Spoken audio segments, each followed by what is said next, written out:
जय माता दी। नमस्कार दोस्तों, स्वागत है आप सभी का हमारे YouTube चैनल लक्ष्मी शर्मा की कहानियां पर। ओम नमः भगवते वासुदेवाय। प्यारे दर्शकों, पिछले वीडियो में आप सभी ने सुना था कार्तिक मास कथा अध्याय 17 से लेकर 21 तक। अब आप इस अध्याय में सुनेंगे कार्तिक मास कथा अध्याय 22 से लेकर 26 तक। अध्याय।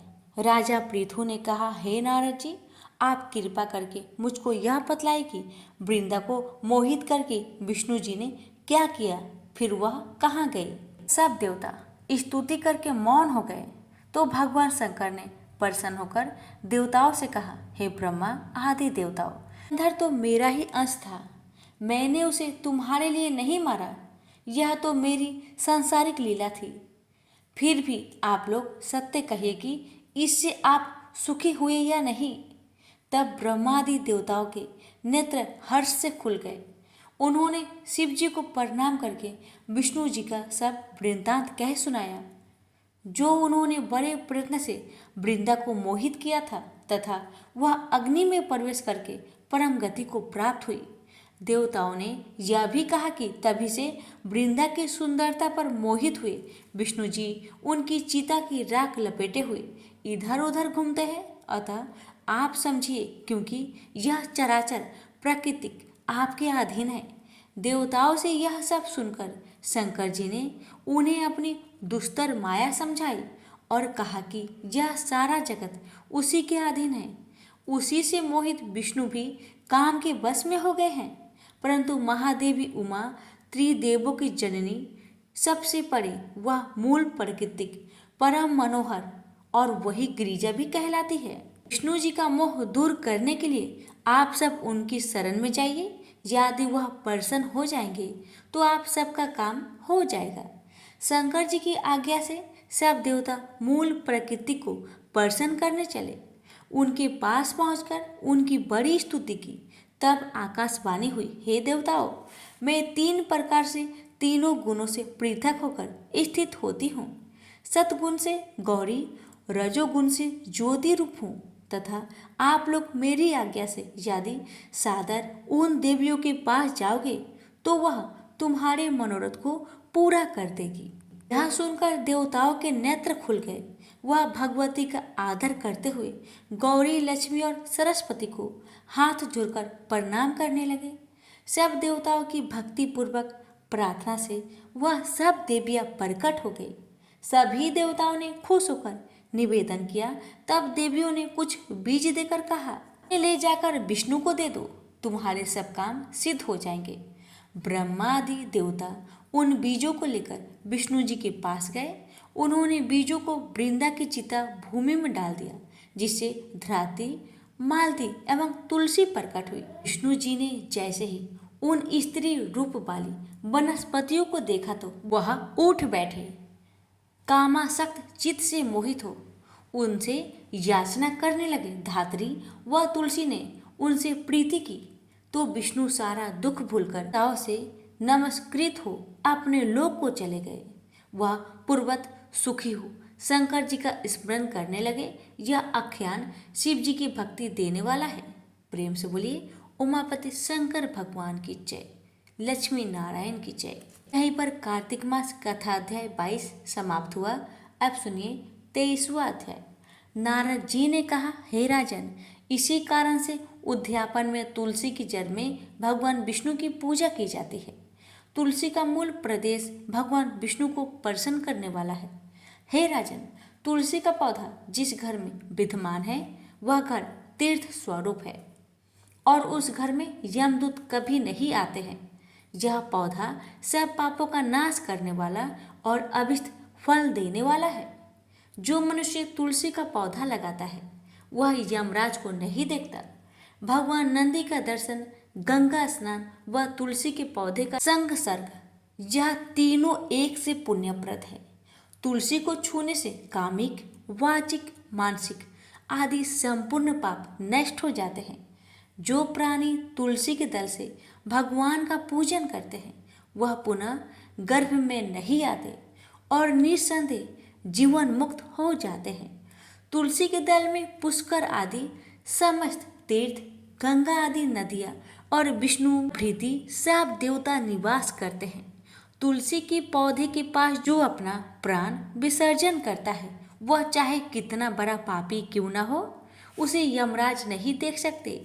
हे राजन, जो लोग तुलसी के काष्ठ का चंदन लगाते हैं, वह सहज में मोक्ष को प्राप्त होते हैं। उनके द्वारा किए गए पाप उनके शरीर को स्पर्श नहीं कर सकता। राजन, जहाँ तुलसी की वन की छाया हो, वहाँ पर पितरों का श्राद्ध करना चाहिए। वहाँ पर पितरों के निमित्त दिया हुआ दान हमेशा के लिए अक्षय होता है। आंवले के वृक्ष की छाया में जो प्राणी पिंडदान करते हैं, उनके पितर यदि नरक में यातना भी भोग रहे हो तो मुक्त हो जाते हैं। सिर, हाथ, मुख और देह में जो आंवले को धारण करते हैं, उनको विष्णु रूप जानना चाहिए। आंवले के फल और तुलसी दलों को पानी में मिलाकर जो प्राणी स्नान करते हैं, उन्हें गंगा स्नान का फल मिलता है। जो मनुष्य आंवले के पत्ते और फलों से देवताओं का पूजन करते हैं, उन्हें स्वर्ण, मणि और मोतियों द्वारा पूजन का फल प्राप्त होता है। कार्तिक मास में सब तीर्थ, ऋषि देवता और सब यज्ञ जब सूर्य तुला राशि में होता है, आंवले के वृक्ष में वास करते हैं। जो मनुष्य द्वादशी तिथि को तुलसी दल और कार्तिक में आंवले का पत्ता तोड़ता है, वह रौरव नरक में वास करता है। जो कार्तिक में आंवले की छाया में बैठकर भोजन करता है, उसे संसर्ग में सब दोष नष्ट हो जाते हैं। कार्तिक मास में जो आंवले की जड़ में विष्णु का पूजन करता है, उसे श्री विष्णु क्षेत्र के पूजन का फल प्राप्त होता है। आंवले तथा तुलसी के महत्व का वर्णन करने में श्री ब्रह्मा जी भी असमर्थ है। इसलिए धात्री और तुलसी जी की जन्म कथा सुनने से मनुष्य अपने वंश सहित भक्ति को पाता है। प्रेम से बोलिए लक्ष्मी नारायण की जय। यहीं पर कार्तिक मास कथा अध्याय 23 समाप्त हुआ। अब सुनिए 24वां अध्याय। राजा पृथु ने कहा, हे नारद जी, आपने तुलसी के इतिहास, व्रत, महात्म्य के बारे में कहा। अब यह बताने की कृपा करें कि कार्तिक मास में क्या और भी देवताओं का पूजन होता है, यह भी मुझे समझा कर कहिए। नारद जी ने कहा, पहले समय में पर्वत के निकट कर्तिपुर में एक धर्मात्मा धर्मदत्त ब्राह्मण रहता था। वह भगवान विष्णु के सब व्रत करता था। एक दिन कार्तिक माह में वह एक पहर रात शेष रहने पर जागरण के लिए भगवान विष्णु के मंदिर में हर प्रकार की सामग्री लेकर जा रहा था कि मार्ग में उसने एक बड़ी भयंकर राक्षसी को देखा, जिसके बड़े बड़े दांत, लपकती हुई जीभ और लाल लाल नेत्र थे। उसका शरीर नंगा और मांस रहित था। उस भयंकर राक्षसी को देखकर धर्मदत्त बुरी तरह कांपने लगा। अन्य कोई उपाय न देखकर उसने पूजा की थाली और जल का लोटा उसके ऊपर फेंक दिया, क्योंकि उसने भगवत नाम का जाप करते हुए वह सामग्री और जल का लोटा जिसमें तुलसी का दल पड़ा था, उसको मारा था, जिससे उसके जन्म जन्मांतर के पाप नष्ट हो गए और पूर्व जन्म याद आ गई। वह हाथ जोड़कर धर्मदत्त के चरणों में गिर पड़ी और बोली, हे ब्रीप, मैं पूर्व जन्म के कर्मों के फल से इस अवस्था को प्राप्त हुई हूँ। नारद जी ने कहा, हे राजन, उसे इस प्रकार प्रणाम करते देख अति विस्मित होकर धर्मदत्त ने पूछा, तेरी यह अवस्था किस कर्म के फल से हुआ है? तू पूर्व जन्म में कहाँ रहती थी और तेरा कैसा चरित्र था? यह सब कुछ मुझे बताओ। राक्षसी ने, जिसका नाम कलहा था, कहा, हे ब्राह्मण, सौराष्ट्र में भिक्षुक नाम का एक ब्राह्मण रहता था। मैं उसकी पत्नी थी। मेरा स्वभाव बड़ा ही निष्ठुर था। मैंने अपने पति का कभी भला नहीं चाहा, न उसे कभी अच्छा भोजन दिया और न मिठाई ही खाने को दी। मैं प्रतिदिन उससे लड़ती झगड़ती रहती थी। मुझे इस प्रकार की झगड़ालू देख तथा नित्य प्रति की कलह से तंग आकर मेरे पति ने दूसरा विवाह करने का निश्चय किया। यह सुनकर कि मेरा पति दूसरा विवाह कर रहा है, मैंने उसके विवाह से पहले ही विष खाकर आत्महत्या कर ली। मेरी मृत्यु के बाद यमदूत आए और मुझे गदा से मारते हुए यम के पास ले गए। यमराज ने मुझे देखकर चित्रगुप्त से पूछा, हे चित्रगुप्त, इसने क्या कर्म किया है? जो भी कर्म इसने किया है उनका फल इसे भोगना होगा। मैंने कहा, हे ब्राह्मण, चित्रगुप्त ने यमराज से कहा, इसने अपने जीवन में कोई भी अच्छा काम नहीं किया है। यह अपने पति को सदा खराब भोजन देकर स्वयं अच्छा भोजन खाती रही है, इसलिए अब यह विष्ठा खाने वाली होगी। अब सुअरी का जन्म दिया जाए। चूंकि यह अकेले ही पाप के बर्तन में भोजन करती थी, इसलिए यह अपने बच्चों को खाने वाली बिल्ली होगी। इसने अपने पति पर क्रोध करके आत्मघात किया है, इसलिए यह प्रेत योनि में जाएगी। अब आप इसको अपने दूतों द्वारा मरु स्थान में भेज दीजिए। वहां पर यह बहुत दिनों तक प्रेत योनि में रहकर फिर यह पापीन अपनी तीनों योनियों को भोगे। सो हे ब्राह्मण, मैं 500 वर्ष से प्रेत योनि में हूँ और भूख प्यास से कारण नित्य दुखी रहती थी। एक दिन भूख से तंग आकर मैं एक वैश्य के शरीर में प्रविष्ट हो गई। उसके शरीर द्वारा मैं कृष्ण और बेनी के संगम पर इस देश में आ पहुंची।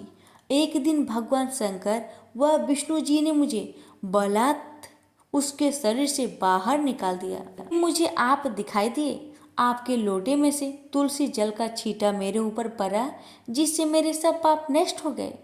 हे द्विजोत्तम, अब आप मुझे यह बताइए कि आगे होने वाली तीनों योनियों और इस प्रेत शरीर से किस तरह मेरी मुक्ति होगी। धर्मदत्त कलह की बात सुनकर उसके पिछले कर्मों और वर्तमान अवस्था को देखकर बड़ा दुखी हुआ। उसका दुख देखकर उसका चित्त पिघल गया। फिर उसने दुखित भाव से कहा, से बोलिए लक्ष्मी नारायण की जय। यहीं पर कार्तिक मास कथा अध्याय 24 समाप्त हुआ। अब सुनिए 25वां अध्याय। तीर्थ व्रत और दान आदि करने से समस्त पाप नष्ट हो जाते हैं, मगर प्रेत योनि में रहने वाले को इसका अधिकार नहीं है। तुम्हारे दुख को देखकर मैं अत्यंत दुखी हूँ और तुम्हारा दुख दूर किए बिना मुझे संतुष्ट नहीं होगा। तुम्हारे पाप बड़े भारी है। यह तीनों योनियों बहुत बड़े पाप करने वालों को ही प्राप्त होती है और प्रेत योनि तो थोड़े पुण्य से नष्ट भी नहीं हो सकती। लेकिन मैं तुम्हें इस योनि से अवश्य छुड़ाऊंगा, इसलिए मैंने जो कार्तिक का व्रत किया है उसका आधा पुण्य तुम्हें देता हूँ, क्योंकि यज्ञ दान तीर्थ के सब निश्चय ही कार्तिक व्रत के पुण्य के समान नहीं था। देव ऋषि नारद बोले, राजन, इतना कहकर धर्मदत्त ने उसको ओम नमः भगवते वासुदेवाय यह ददाक्षर मंत्र सुनाया और तुलसी का जल उसके ऊपर छिड़का। बस फिर क्या था, क्षण भर में वह प्रेत योनि से छूट प्रज्वलित शिखा के समान दिव्य रूप धारण कर लक्ष्मी के समान सुंदर हो गई। तब वह धर्मदत्त को दंडवत करके प्रसन्नता से गदगद होकर बोली, हे ब्राह्मण, आपके आशीर्वाद से मैं इस घोर नरक से छूट गई हूँ। मुझे पाप सागर में डूबती हुई के लिए आप नौका के समान हैं। नारद जी ने कहा, हे राजन, अभी कलह इसी प्रकार कह रही थी कि वहाँ विष्णुगण एक दिव्यमान विमान लेकर आए। विमान के द्वार पर अप्सराएं और गण बैठे हुए थे। धर्मदत्त ने उनको देखकर प्रणाम किया। पुण्यशील और सुशील नामक भगवान विष्णु के गणों ने धर्मदत्त को अपने हाथों के ऊपर उठा उसका अभिनंदन करके कहा, हे द्विज श्रेष्ठ, आप धन्य हैं जो सदा भगवान विष्णु के व्रत कथा और सेवा में लगे रहते हैं।